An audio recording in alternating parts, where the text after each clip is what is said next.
dialyse, c'est un modèle extraordinaire, à la fois de technique, à la fois de biologie moléculaire, si on veut s'y intéresser, à la fois de recherche humaine, parce qu'on a un contact.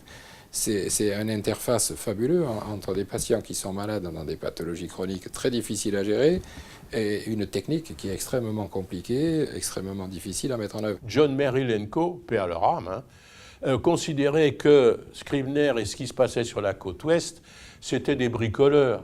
Ils avaient les mains dans le cambouis, ce n'étaient pas des vrais scientifiques. Quand on a entendu, nous étions 3 au premier congrès de néphrologie qu'avait organisé en Burger à Évian, quand on a entendu le discours, c'est pas une communication de Scribner qui décrivait son shunt, alors tout s'est ouvert. Ce fut le mérite de Scribner, qui était le promoteur de cette méthode dans les néphrites chroniques, d'utiliser ce petit appareil que vous voyez là, oui.